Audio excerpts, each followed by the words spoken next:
قرآن نے کہا وَيَهْدِي إِلَيْهِ مَنْ أَنَابَ، کہ جو اللہ کی طرف متوجہ ہوتا ہے، جو اپنا دل اللہ کی طرف لگائے گا، ظاہر اور باطن کے اعتبار سے اللہ کی اطاعت کرے گا، اللہ کا وعدہ ہے، اللہ تعالیٰ ایسے شخص کو صحیح راہ پر پہنچائے گا۔ انسان جس چیز کی کوشش کرتا ہے اللہ تعالیٰ کی طرف سے اس کی کوشش میں اس کی بھیک مل جائے گی۔ اچھائی کی طرف کوشش کرے گا اللہ اس کو موقع دے گا، برائی کی طرف کوشش کرے گا بھیک دے گا۔ اس لیے میرے بھائی کو ہمیں چاہیے کہ ہمیں کچھ اعمال دنیا کے اندر پابندی کے ساتھ کرنا چاہیے تاکہ ہمارے دل کے اندر اچھائی کی طرف مائل ہونے کا جذبہ ہے۔ دل کی سچائی ہوتی ہے، دل کے اندر جو نور آتا ہے، کچھ اعمال انسان کوئی بھی خیر کا کام کرے گا، کوئی بھی بھلائی کا کام کرے گا، اس کے دل کے اندر نور آتا ہے۔ اللہ تعالیٰ نے اپنے نبی سے فرمایا اتل ما اوحی الیک من الکتاب واقم الصلاۃ، یہ خطاب تو براہ راست نبی کو ہے، لیکن یاد رکھیے یہ نبی کے واسطے سے قیامت تک ہر مسلمان کے لیے ہے۔ جب تک کہ کسی چیز کے بارے میں نبی کے ساتھ مخصوص ہونا اس عمل کا ثابت نہ ہو، نبی کے واسطے سے وہ حکم امت کے ہر فرد کو ہوتا ہے۔ پہلا حکم کیا ہے؟ اتل ما اوحی الیک من الکتاب واقم الصلاۃ، پہلا حکم اتل ما اوحی۔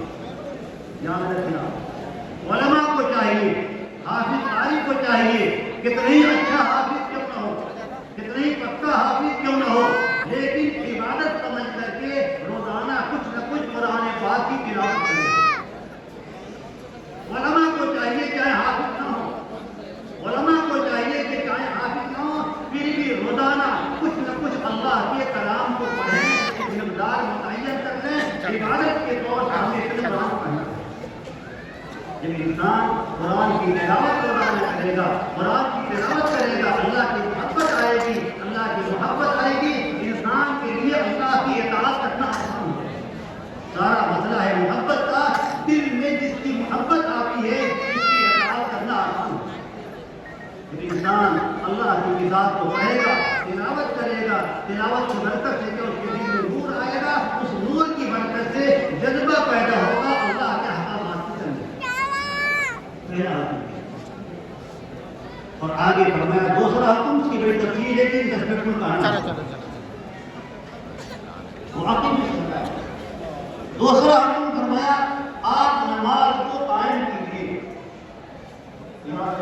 یہ نماز کے قائم کرنے کا حکم براہ راست نبی کو ہے، لیکن نبی کے واسطے سے امت کے ہر فرد کو ہے، علماء کو بھی تو ہے۔ چلو آؤ ادھر آؤ ادھر۔ نماز قائم کیجیے۔ دیکھیے ایک نماز کا پڑھ لینا، پڑھ دینا اور واقعہ حق ادا کرنا۔ پڑھ دینا یہ کہ مجبوری میں صاحب نہیں ماننے مدرسے والے نماز پڑھ دو، جو موقع ملے۔ نماز کا قائم کرنا کیا ہے؟ انسان جو نماز اس طریقے سے پڑھے جو شریعت میں حدیثوں کے اندر نماز پڑھنے کا حق ادا کرنا ہے، اس طریقے سے نماز کو قائم کرے گا۔ اس نماز کی خوبی کیا ہوگی؟ ان الصلاۃ تنہی عن الفحشاء والمنکر۔ اگر نماز کو انسان جیسے کہ نماز پڑھنے کا حق ہے اس طریقے سے پڑھائے تو اللہ کا فرمان ہے کہ ایسی نماز انسان کو بے حیائی کے کام سے بھی روک دے گی اور انسان کو چھوٹے موٹے گناہ دے گی۔ اس لیے میرے بھائیوں ہم جا رہے ہیں، پڑھ کر کے جائیں گے یہاں سے جہاں بھی رہیں۔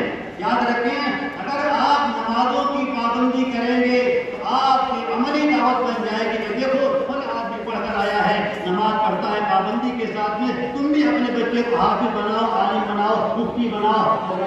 آپ اگر محلے میں جائیں گے تو